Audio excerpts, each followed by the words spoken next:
What's going on, man? It's your boy Jay Holley, and we are back with another episode of Unfiltered with Jesse Holley, episode 84. Thank you. You are far too kind. You could have been anywhere in the world, but I am so glad you are here with me. I am Jesse Holley, the sports talk equivalent of Braille. People feel me when I speak. And you're listening to, listening to this episode right from the Playmakers. I'm sitting in the office of the Playmaker, Michael Irvin. Come check out his restaurant in the Colony off of Highway 121. Great food, great drinks, great atmosphere, great views, if you know what I mean. A wink, wink. Come down here and check out the Playmaker. And you never know, you may run into him one time or two. He's always in here. You got to come in here and find out. Come watch the games on Monday night, Thursday nights, Sunday nights. Come watch the fights, UFC, boxing. They have comedy shows in here. All that you can think of goes down at the Playmakers. That's right, the Playmakers in the Colony, Texas, right off of Highway 121, right behind or in front of, we say in front of, Tay? Right in front of Top Golf. So it's right in front of Top Golf. So if you see Top Golf, you see the netting, look straight down, you'll see the Playmakers restaurant. Come in, come say hello. You might catch me here on Mondays and Thursdays when I record. So make sure that happens. Remember, like, subscribe, tell a friend, follow Fanatics Views on Instagram, Twitter, on YouTube. Hit the notification button, leave comments, follow Unfiltered with Jesse Holley on Instagram, on Facebook. Follow me on Twitter at Mr. Forth and Long. Talk to me, leave comments, leave 5-star reviews. If you are in the podcast form, make sure you head over to Apple and Spotify, get notifications there. So this one comes out, you can be the first one to hear it on your walks, on your workouts, whatever it is. All right, you guys know how I like to get down. I like to get my motivation at the beginning because let's be honest, a lot of you are not going to be here at the end, and that's okay. Old Jay Holley ain't for everybody, and that's all right. But before you go, make sure you find an episode. At least give me one chance. Find an episode, listen to about 15 minutes a piece. And that doesn't work for you to find another one. Keep finding episodes until you fall in love with me, but at least 15 minutes. We make sure that algorithm to go in the right direction. But tell a friend. That's what we're at. All right, here is my motivation before we get into this thing. And it simply reads, you can teach people a lot more with your life than your lips. You can teach people a lot more with your life than your lips. We've all been around those people, right, who sell us that lip service, who are all talk, no action. And sometimes you simply doing what you say you're going to do is the confirmation for someone. Don't sell me wolf tickets. Don't sell me a dream with your lips. Let me see you walk it. Walk it like you talk it. Be exactly who you say you are. Be that consistently. Let me see you show up day in and day out. Then I'll believe that you're really about that life. Show me by the consistency, by your actions, by your application, the things that you do every single day. That's going to show me exactly who you are. How you do anything is how you do everything. If all you do is talk, then damn it, that's all you're going to do is talk. But if every time I look up, you walking like you talking, you doing exactly what you're saying you're doing day in and day out, that's something I can get behind. You make a believer out of me that way. You make a believer out of whoever you're trying to influence out of that way. So don't just talk about it, be about it. Don't have to get ready. Stay ready. Every single day, your life should be a direct reflection. As me, I'll tell you as a Christian man, right? I'm not going to sit here all single day and say that I'm perfect or that I'm this theologian and going to give you all these Bible verses and Bible thump you on the head. I'm just going to walk my life and let my life, I'm a joke. I'm going to say some things that I probably shouldn't say at times, but my life is going to reflect exactly who I say I am. My life, if you know me and you're around me, you know that my life is going to be exactly who I say I am. And that's just how I want it. I want you to know what I say today is what I stand for tomorrow and the day after. I'm not saying something to you in front of this mic and then living a different situation. No, I'm exactly who I say I am. And I think that's a life that people stop trying to be something that you're not. Listen, if you ain't a millionaire, don't try to be a millionaire. If you ain't 100,000 there, don't try to be 100,000 there. Walk in the walk that you're supposed to be walking in. Y'all try to walk in these shoes that's bigger than y'all, you look like Ronald McDonald. You look like a clown. You look like a buffoon. Walk the walk. Don't just talk it. Because people are watching and you're actually influencing folks whether you know it or not. Make sure that what they're seeing is a positive thing to follow and influence. All right, man, let's get into this thing. The Cowboys over Thanksgiving. They beat the New York Football Giants 27-20. Now, wasn't a good game. And I don't know what side of the fence that you sit on, and I forgot to bring these numbers up, but I'm going to get them right now because I say this to you guys over and over and over and over again. Jerry Jones is a marketing genius. No matter what, he is going to find a way to get you to watch. And this goes back far before Jerry Jones. This goes back to Tex Schramm, who put the Cowboys on Thanksgiving. And can you look up the viewership numbers? I forgot to put them down for the Thanksgiving game. Because again, two backup quarterbacks, two teams that are fighting for the worst division in football, had the highest viewership of any football game outside of the Super Bowl this year. They're somewhere in the $40 million. They're $40 million. $40 million. $38.5 million. They peaked at $41 million. I think they peaked at $41 million that game. Fourth highest rated in history. Fourth. Think about that. The Cowboys, no Dak Prescott, no Daniel Jones, Saquon Barkley's in Philadelphia. You know, the teams are looking bad. One team is 2-9. The other team is 4-7 or what the hell they are, 3-7, and still 38 million viewers. Now I get it. You're probably sitting right there and say, hey, 330, food's on the table, everybody, but you had to turn the TV on to watch it.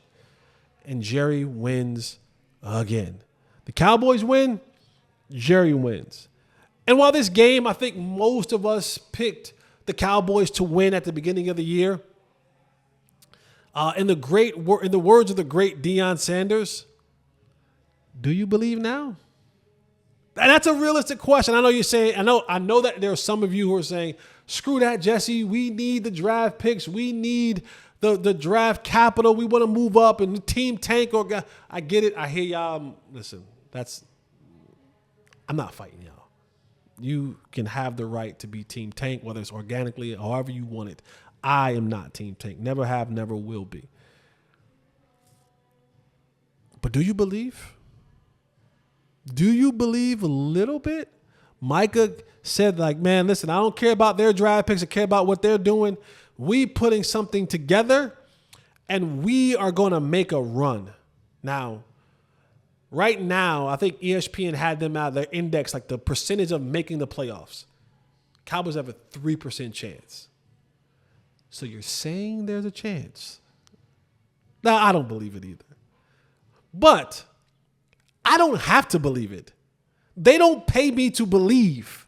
They pay me to analyze. They pay me to talk about it. But that's not to say that those guys in the locker room don't believe it. I do think Micah believes it. I do think Cooper Rush believes it. I do think CeeDee Lamb believes it. I know Dak was standing on the sideline saying, we effing suck. But if he was playing quarterback, I think he would believe it. That they can make a run and they look at their next 5 games and go, hey, we can beat the Bengals and we can beat the Panthers and we can beat the Bucks and we can beat the Philly and we can beat Washington. They believe it. They're supposed to believe it. I'm not supposed to believe it. It's their job to convince me to believe it. But I don't think having a 2-game winning streak, beating your division rivals, your division opponents.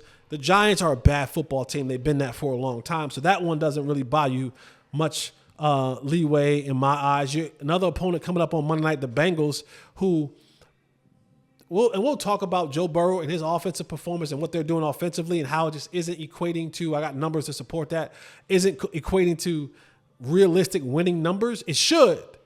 History says it should, but they're 4-8 right now. And the Cowboys are looking at that and saying, we can beat them. We can beat that football team they have in the past. And so they believe. The one thing I will say that is encouraging over the last 2 games is with the injuries to the Cowboys, and they had a bunch of them, and they suffered 2 more injuries in that game. Josh Butler, he's out for the season with the knee injury. Sucks for him. Great story that Josh Butler was.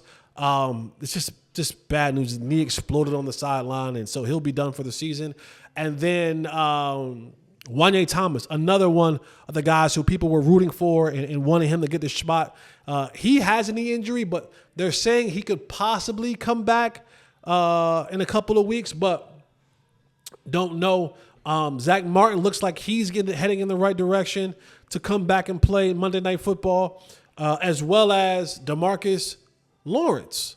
So they're getting some guys back. Fortunately, they lost some guys. But due to the injuries, I think we've had a chance to see some players blossom, maybe given too much credibility. I'm going to say budding, not blossoming. Blossom means you kind of come into your form and you're starting to show. I'm going to say budding. Budding is when you're like sticking through the grass, through the dirt, right? It's like you have potential to be there. And I when they do bad, I talk about them bad. When they do good, I got to talk about them good. Mozzie Smith. Over the last 4 games, Mozzie Smith has been not bad. Not great, but not bad. He's getting off the ball, not getting pushed around, just making some plays in the backfield. Like, he's playing some decent football. Luke Schoonmaker making some catches, playing some decent football. TJ Bass, Brock Hoffman. These guys have stepped into those guard roles and played. And here's why I personally, if I had to pick the 2, I like Hoffman a little bit better, simply because he brings nasty. If you are nasty in the trenches, I'm a fan. If you're borderline, you got to bring that Draymond mentality. Like, I might poke you in the eye at the end of the pile, under the pile. I might, twist your nards underneath the pile. I might pinch you. I might punch you. I'm going to play past the whistle. I'm going to try to pancake you. When I get up, I'm getting up with my hand on your face, on your throat. Like, I want to do dirty things like that. I want to toe that line of clean and dirty. There's a thin line between a clean, good, solid play and a dirty play. I want my offensive linemen flirting with that line. I do. I want you to leave players that you're playing against. I want you to have a reputation that when you have to play Brock Hoffman, that you are in a battle. Like, you're in a nasty backyard, dark alley brawl. I want it to be, I don't condone spitting. Don't be spitting on nobody. That's nasty. But I want you to poke somebody in the eye. I do. I want you stick your hand through the joint, through the face mask, poke them in the eye. I'm okay with that. I want you to knee him in the junk when you're getting up. I want you to body slam a dude. I want you, if you grab hold of, if they're trying to punch you and you grab a hold of their, like, not punch you, but like punch you like this way, then I want you to try to break their fingers. I'm okay with that. Don't spit on nobody. I don't play those games. That's a little bit too far for me. But I want you to toe that line of being all out nasty. I think in the last couple of games that the Cowboys offensively, and I don't know what the hell, well, I do know what the hell took so long. But I appreciate the fact that Mike McCarthy has sold out with giving Rico Dowdle the football. Rico Dowdle had his first 100-yard games. Think about this for a second. Rico Dowdle, not just Rico, the Cowboys offensively up until Thanksgiving Day has gone 27-0. 6 regular and playoff season games without a 100-yard rusher. We're talking about dating back almost 2 years. 2 seasons since they had a 100-yard rusher. They finally got one. You saw Rico running with some fight, with some fire. He had burst. He had physicality. Now, Rico's biggest thing, and he's done a great job with that this year, is he always was hurt. But he's figured out a way to stay healthy up until this point. Let me knock on wood. I don't want to jinx Rico in this next game. But you've seen Rico play a physical brand of football. And that is super important. Defensively, I think Micah's a difference maker. Like, despite how you feel about podcasts, about things that he says in the media, like, let's call a spade a spade. He's a difference maker. He is the Jimmys and Joes that you talk about. He's the one guy, and I think Overshawn is maturing. He's getting to that. He's budding. But Micah's the one guy on this defense where he don't need no plan. I don't need no scheme. I don't need nobody to set me up. I don't need no games to be played. I can go make a play anytime I want to. He's a disruptor. He's a guy that you have to worry about. When that quarterback calls that play and everybody goes, all right, break, and they turn, everyone's looking for hey, someone tell me, where's 11? Where is he? Where? Oh, there he is. And now they're starting their sequence of where we're going to blocking. He's going to get the double team, the triple teams. What we're seeing now with Micah, and this needs to be noted. And we cannot miss this because it is important. Micah looks and is playing these last couple games fantastically. But what we need to note is Micah missed 4 games due to the high ankle sprain. And that's important because he looks fresher. Now, you're probably asking a question, but what do we have to do to get Micah? Because Micah's numbers throughout his career, this is not made up. You can go and look. Micah starts out, boom, rocket. Defensive of the year category. Then he plateaus, and then he begins to regress. When he gets in November and December, you see the numbers start to decline. The pressures, the sacks, the disruption, the destruction, all of those begin to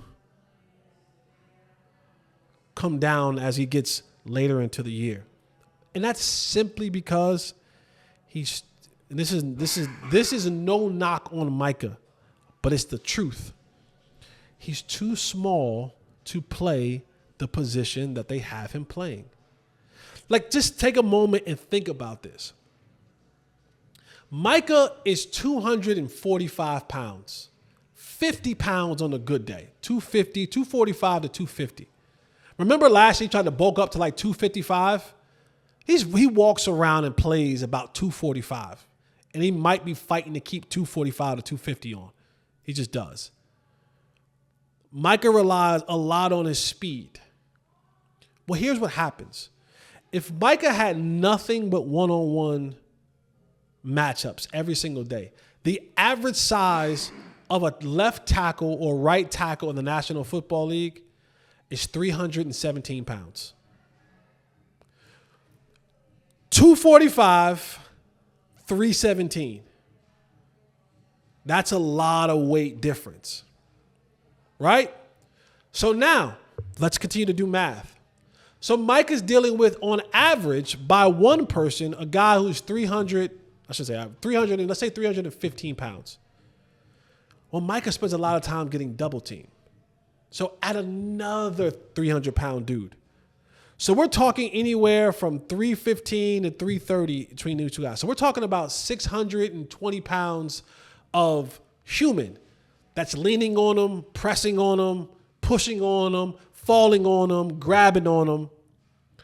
And then there are times in games where he gets the 2 offensive linemen, and then he'll get a tight end. That's another 265 pounds. Or he'll get a back. That's another 210, 15 pounds. So you're talking about at any given time of the game, a guy who's 245 pounds could have almost 800 pounds of human beings leaning and beating and pressing and hitting and doing all those things to him in the course of a game. So he wears down simply because he's just not big enough to play the position that they have him playing, which is defensive end. He's even this year, Micah Parsons, he's even had moments in this year where he's played and has been charted as a defensive tackle. He's going to wear down. So that's why when you see him get into late November, early December, mid-December, the numbers, they dissipate. They go down. They decline because he just physically cannot keep up with that level of beating. And again, that's no knock towards him. And there's honestly, unless you plan on him missing 4 games in a season, there's nothing you can do. And he wants to play in every single game.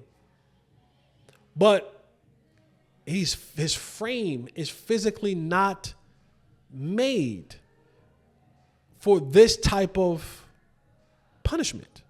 Now, if you move him back to linebacker and he's playing off the ball and he's not dealing with 800 pounds of people double and triple teaming him, then maybe he lasts a little bit longer and he's able to stay fresher longer and his numbers don't die down because his body is being able to stay in somewhat good shape, the wear and tear on it.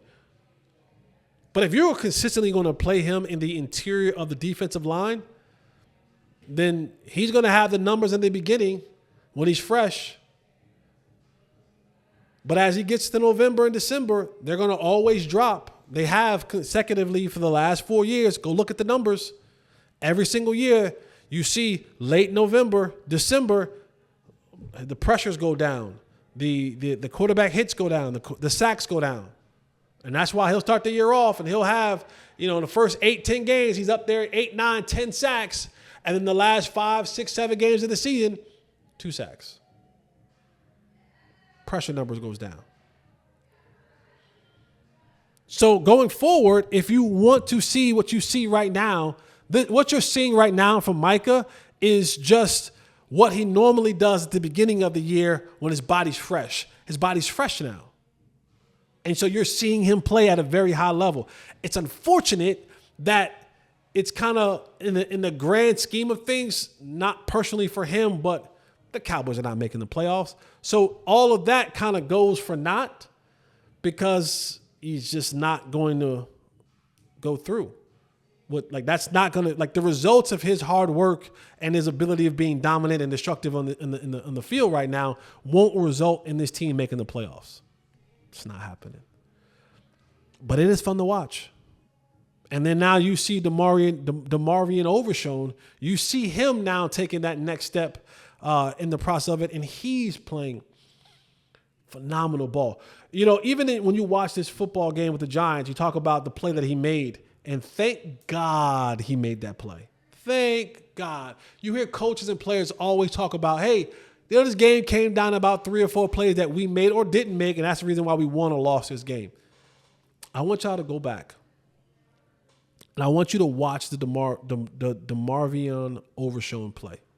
The tip where he hits the running back, tips the ball up in the air, catches it, runs it for a pick 6.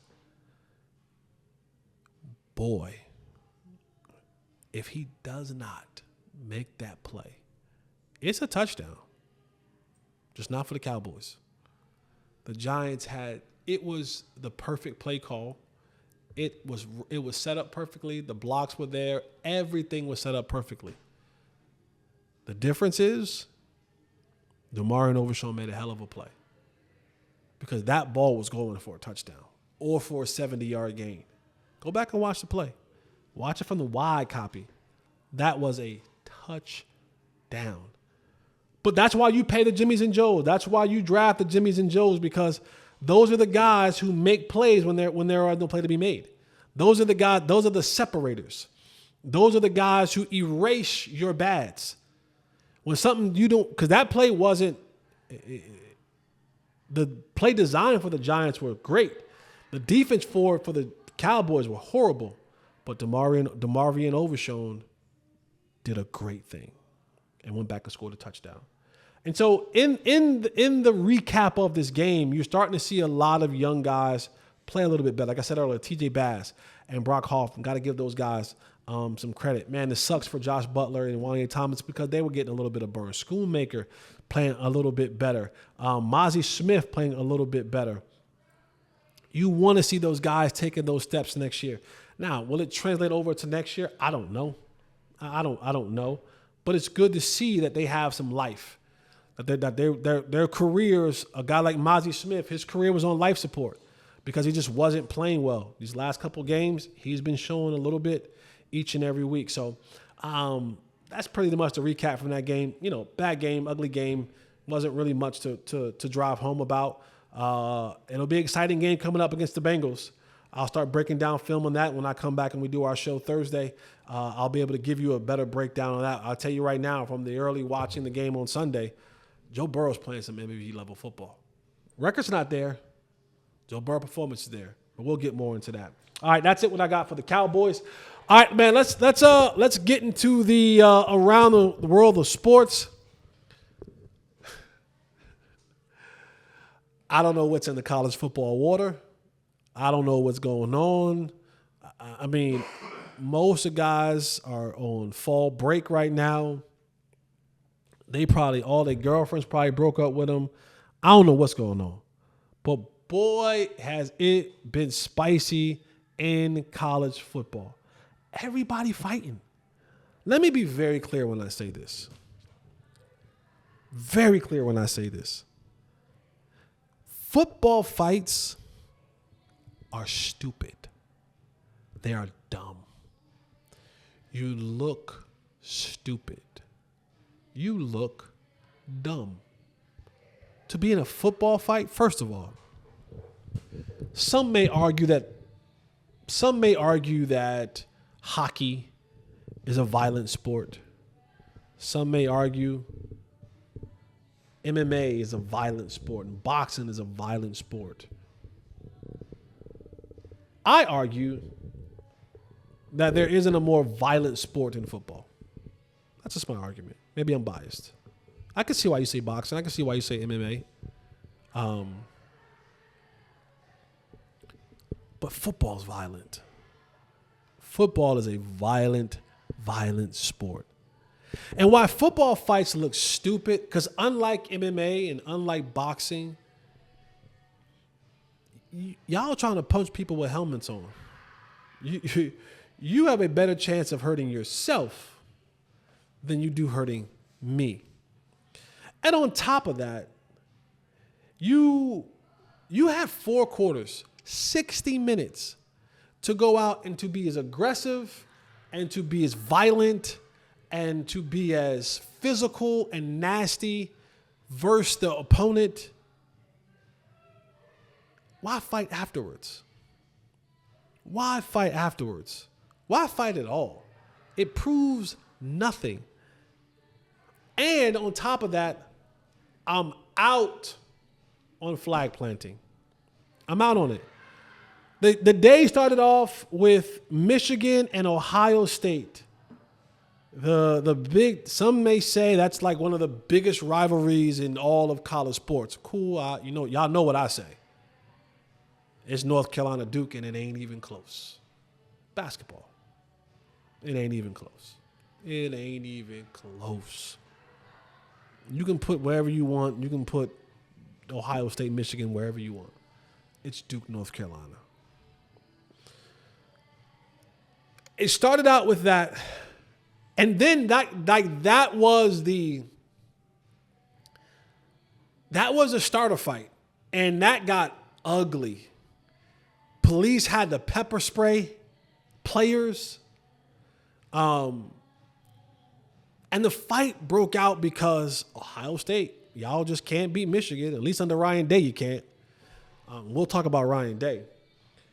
And at the end of the game, the Michigan Wolverine players brought over the flag. And they wanted to plant the flag on the Ohio State emblem, and Ohio State just wasn't going for it. And maybe you have to learn how to lose. True. As the running back said, I think it was a running back said for Michigan State. Michigan.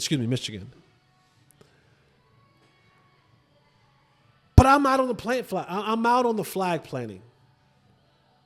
I'm just, what's the purpose of it? You don't own the stadium. You may feel like it, but you don't own the stadium. And it's going to result in a fight 99% of the time. NCAA, you want to eliminate this type of stuff from happening? Make bigger fines. I don't know so like the Ohio State started it. Then even my university, we're fighting NC State. For what?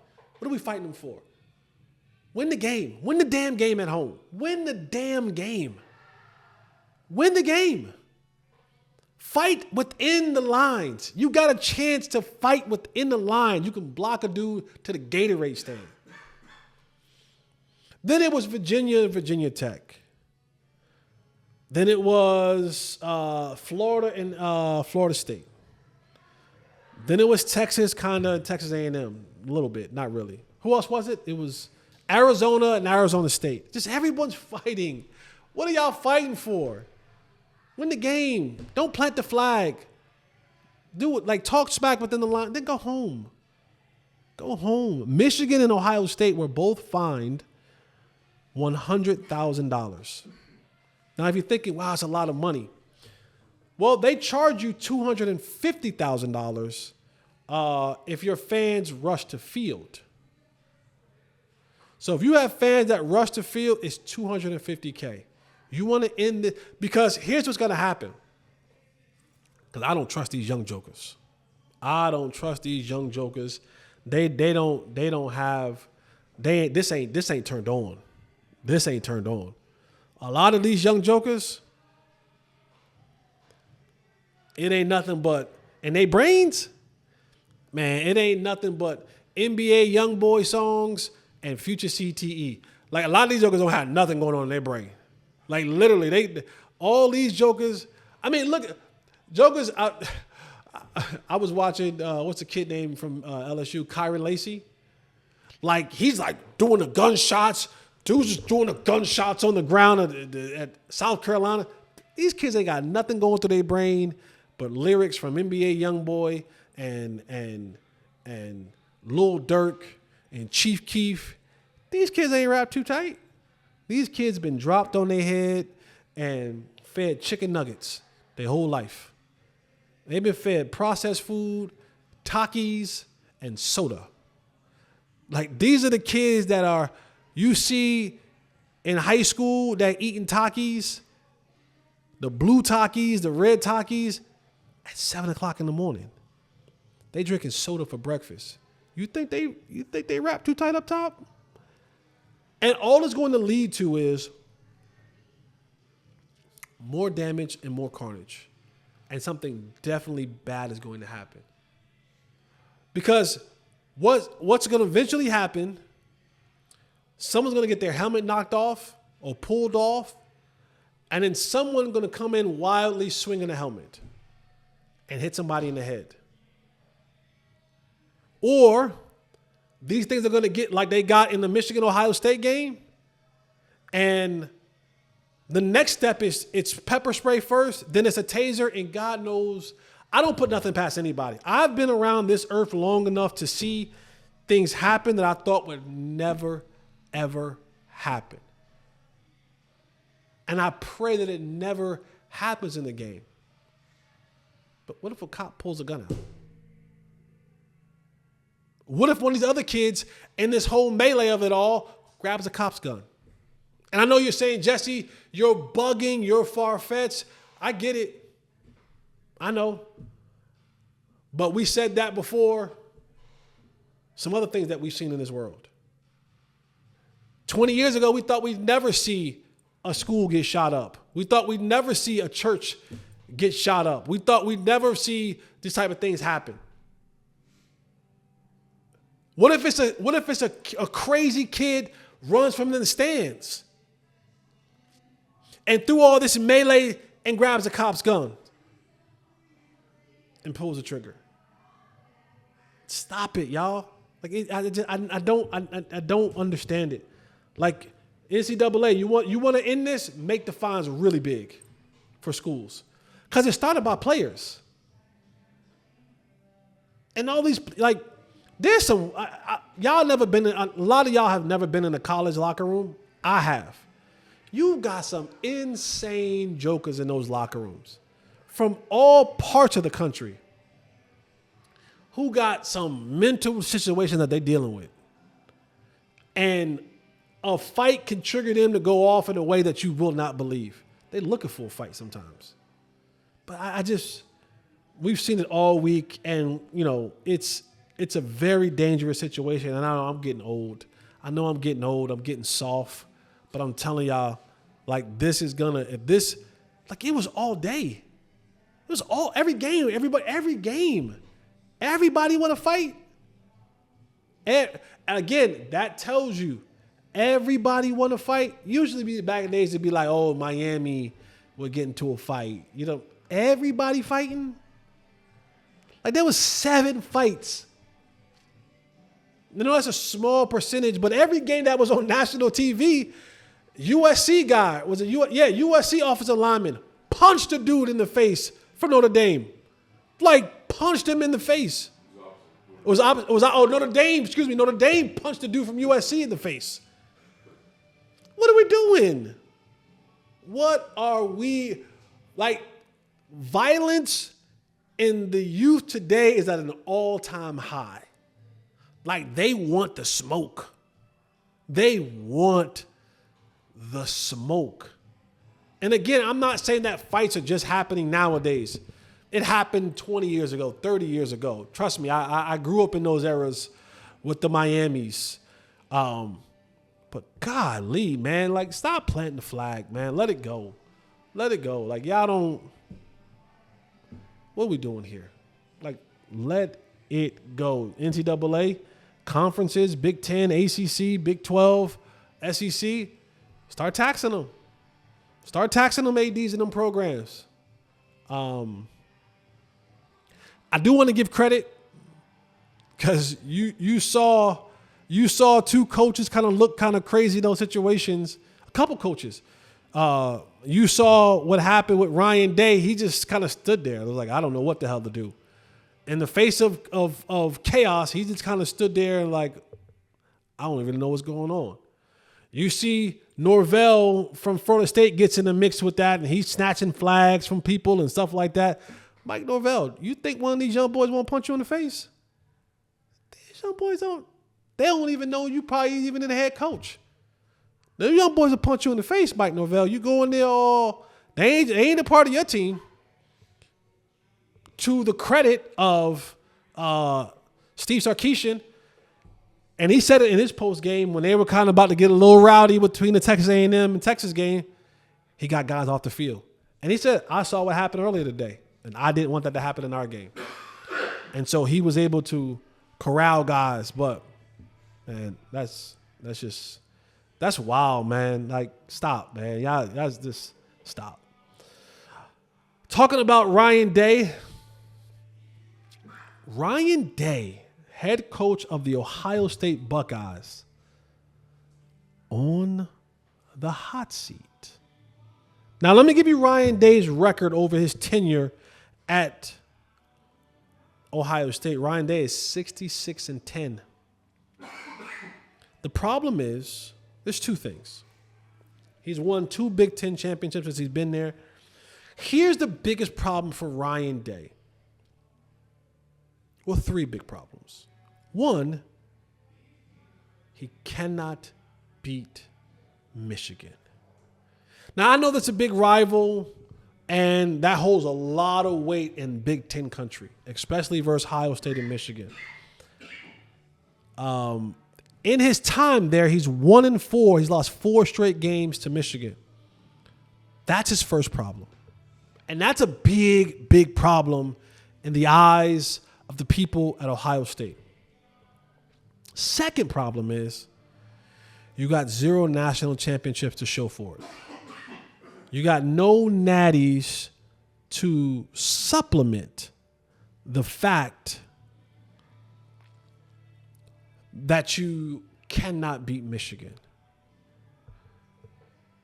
The third problem is, and I made it third, but it might be first, but I put it third because I do think not beating Michigan is big high on their list.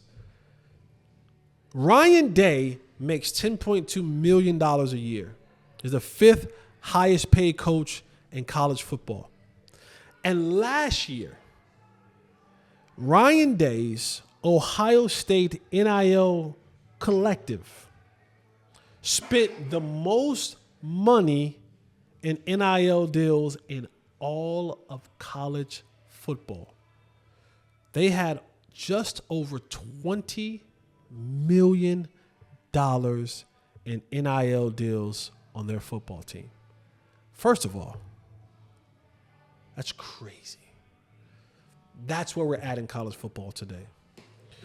Where basically Ohio State had a $20 million salary cap for college kids, dispersed all across the board. They had the most money a team could buy last year.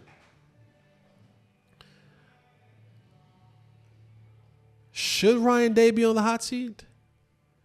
Does he do enough during the regular season? If he goes out this year, because Ohio State, I believe, will be in the college football playoffs. If he goes out and wins a national championship this year, all bets are off? Is he forgiven? Does that level of winning cancel out the fact that you can't beat or can't win the big game versus Michigan? Or if he spits the bit again, I think he's 1-2 in the college football playoff. If he spits the bit in this game and not make a national championship, do you fire Ryan Day? Do they hold that level of prestige to not beating Michigan? I would, if I'm the AD, I think it's Bjork. Is the AD, was it B? I know it's BJORK. Is that Bjork? I don't know. If I'm the AD at Ohio State, I might be more upset at the money that I'm paying you and the money that I'm paying in these NIL deals. Bjork? Yeah. So Bjork.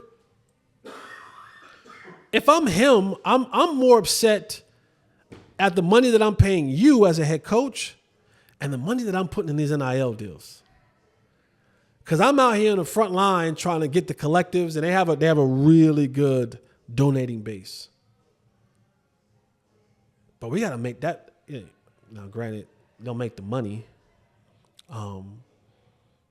But tell me what you think. Put it in the comments. Is Ryan Day being on the hot seat?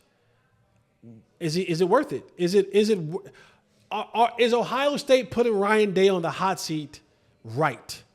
Leave your comments in there. I want to know what you guys think. Talking about money. Talking about one of the most profitable games in NCAA history. Your Texas A&M Aggies took on your Texas Longhorns in an interstate battle. Texas won. Hey, Texas won, bro. Good game. But for me, I don't have a dog in the fight. I partially root for Texas because of my affiliation and friendship to my people, my friend. But I'm more interested in the money aspect of this. I want you guys to take a minute and just think about this. Outside of Super Bowl tickets, on average, the Texas A&M versus Texas game or the Texas game versus Texas A&M game, whatever side I don't know how y'all do in Texas. Say our name first, whatever. But on average, outside of Super Bowl tickets, this game had the highest per ticket average than any football game. Any football game. We're taking Super Bowl out of it. Regular season, playoffs. On average, the ticket sales were at $1,058. Now, I want you to do a little bit of math with me. I'm not the greatest mathematician, but Kyle Field in College Station seats 105,000. Yes? Yes.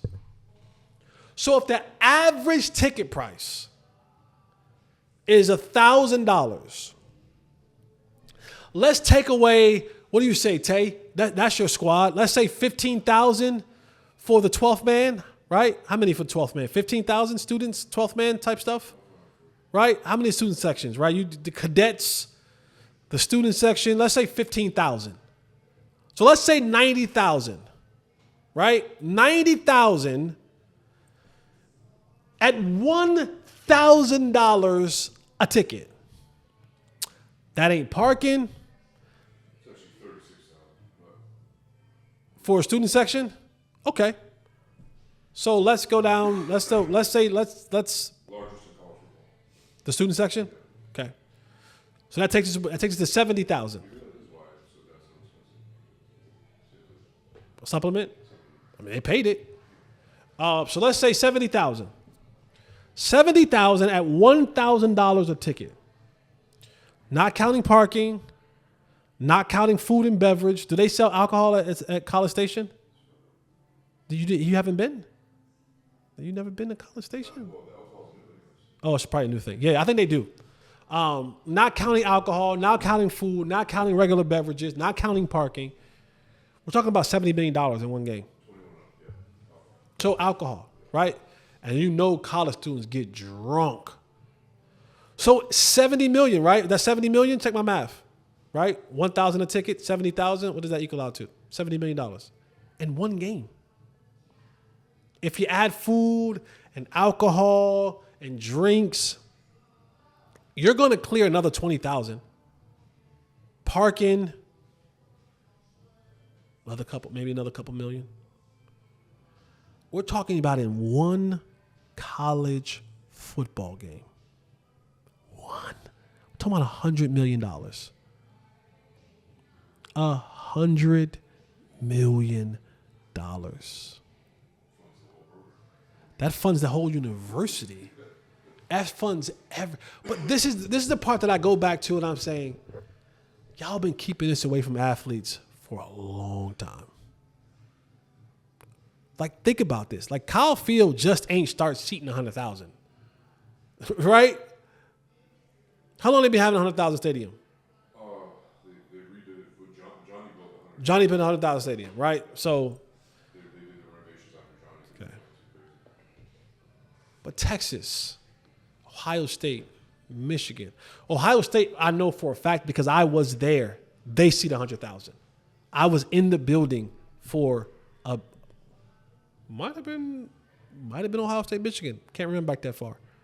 On a recruiting visit. 100,000. 100,000. You're talking about 50, 60, 70, 80 million dollars made per game. Like, because Kyle Field usually is sold out. Ohio State, the big house. Those places are really the Horseshoe. The big house, the Horseshoe. Kyle, 40 acres. It's usually, it's a lot of bread. But that game generated over $100 million in one football game. Shout out to you guys. But y'all lost. Shout out to Texas. All right, man. Moving on to the NFL. Another head coach bites the dust. The Bears fire Matt Eberflus. Matt Eberflus, 14-32 in 2.5 seasons with the Bears.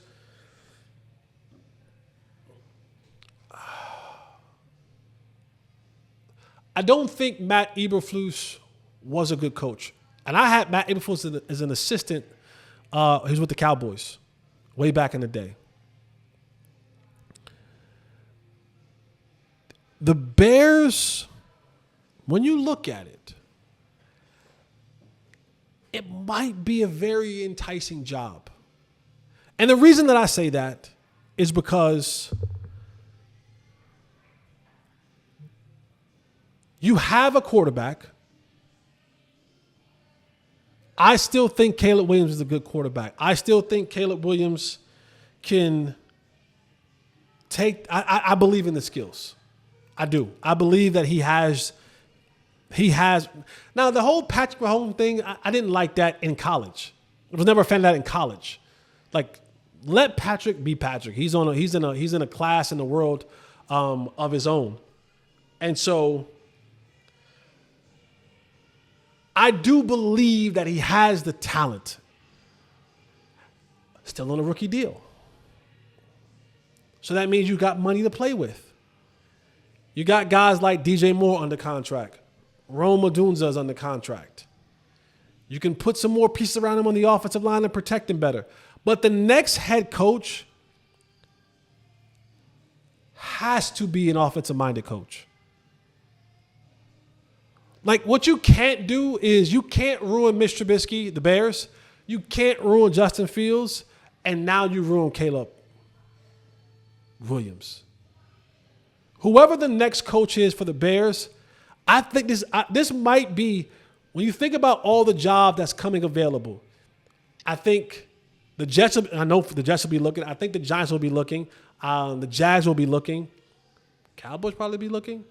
Who else? Bengals maybe looking. I said the Jags. Miami might be looking. So there's some other jobs that may be coming available. But when you're looking at these jobs, the first thing that I always look for is, do we have money to spend, and do we have a quarterback? Because you don't have a quarterback, you're starting behind the eight ball. And I believe that Caleb Williams is as advertised. I think he has a really good skill set, but I just think he needs the right molding and nurturing. I think he needs that offensive-minded coach. Now, I'm not a fan of it, but there's been talk that maybe you reunite him with his college coach. I'm not saying I'm a fan of it. I'm saying that whoever you bring in, you know who the Bears, but this is a sidebar. You know who I was thinking, like, the Bears are probably going to mess around and bring in John Gruden or something like that. I hope not, because I don't think what John Gruden did, he should get another second. He shouldn't get a second. And I'm a man of second chances. But there's certain things that I don't think you should get a second chance from. So keep doing your videos on Barstool and YouTube, John Gruden. I don't think you should be a NFL head coach. But I think there's just something that goes to my mind, that John Gruden may be a guy who they give an opportunity to. But I think the Bears might be one of the most interesting jobs because of the quarterback position still on his rookie deal, to being able to spend money and build around that. But Matt Eberflus is out. I don't blame the Bears. I mean, he didn't win. He's a defensive guy. Things got better after they fired their OC, but Matt had his chances. He had his chances and things didn't work out there, so it's time for some fresh blood. And honestly, they said that he lost the locker room a lot before, and then you start hearing the players come out in the media after he was fired and like, God don't make no mistakes. I'm like, come on, that's low ball. That's low ball. But if you lose the locker room, you got to lose your job. Huh?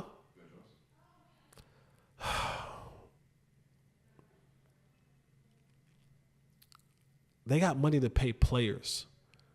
But the Bears have never been one who've paid coaches. That's the difference. I think Ben Johnson is definitely, you got to consider him, right? Bobby Slowik, you got to consider him. But the Bears haven't been a team that has spent a lot of money on its coaches. They've gotten guys who have been retreads. They've gotten guys who really want to coach and just so they can kind of give out the number they want. Like, Ben has been very clear. I'm breaking the bank when I leave Detroit. I'm not leaving Detroit for pennies. I'm leaving Detroit and you're going to make me one of the highest paid coaches in the league. That's what he wants. And he's putting the product out there that says that I should be paid that. If they go and they win a Super Bowl this year, at least get to Super Bowl this year, a lot of that's Ben Johnson. A portion of that is Ben Johnson. So I don't think that number's going to change. And if I'm Ben Johnson, I control all the cards because I can always go back to Detroit. They'll give me a raise. I'll make some more money over there, and I won't have the responsibilities of running a whole team. I'll just have to run my offense, and I'll make $6 million, $7, $8 million, whatever it'll be, and then I'll just wait.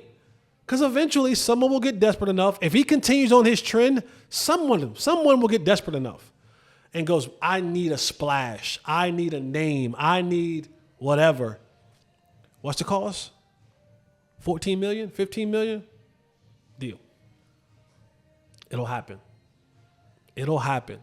But I don't know if it'll happen in Chicago this year. It may. Maybe Chicago finally goes and say, you know what? We've done it that way. It hasn't worked for us. Maybe if we get Ben Johnson, he gets with Caleb Williams, we can find ourselves back in the Super Bowl again. We're packing up a team. This pains my heart.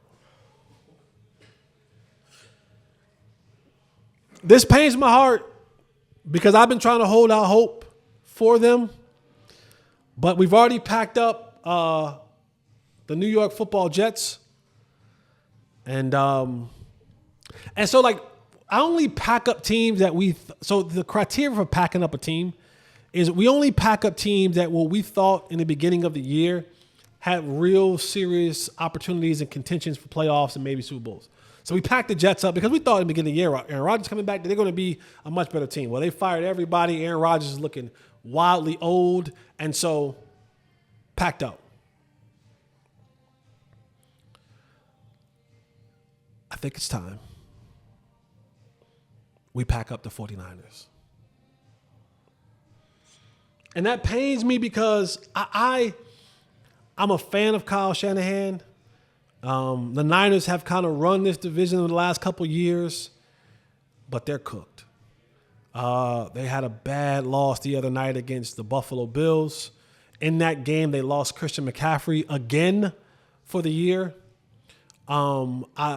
Reports, I don't know how they're true, so I want to be very careful when I say this, about Trent Williams. I think I vaguely saw something about he lost some family members over the weekend. His kids, his baby son. Mentally, I don't know where you will be at as a player if you lost your son. And honestly, this is the second player on the Niners to lose a child.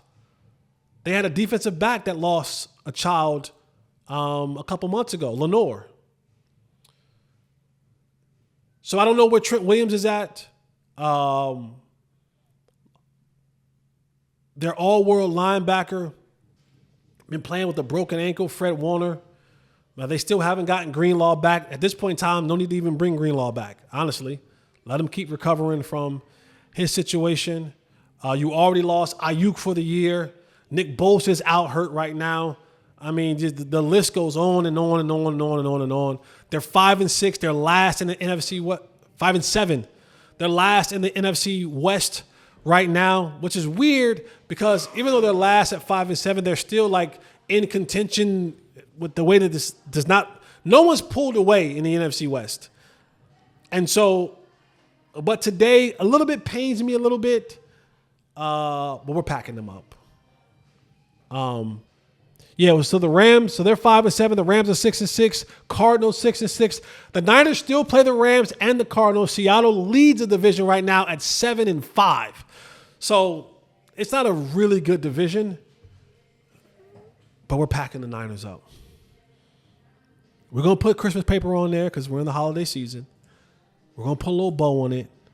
But the San Francisco 49ers, you have officially been packed up.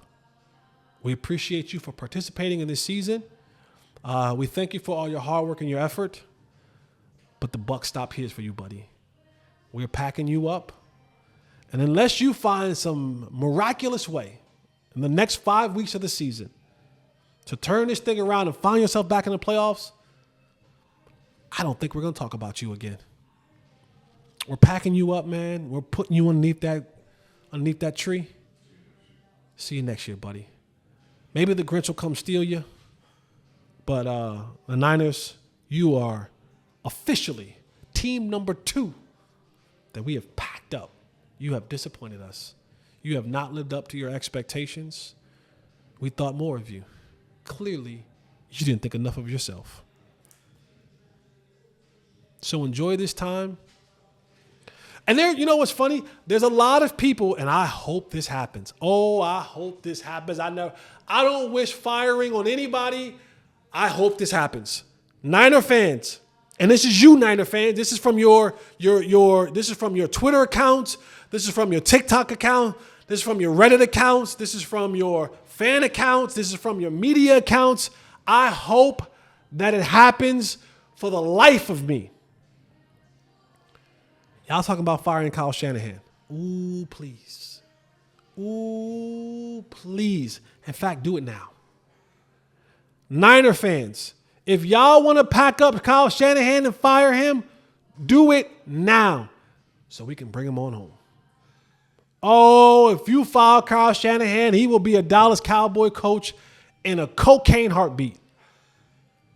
So Niner fans, if you want, see this time, sometimes y'all get a little spoiled.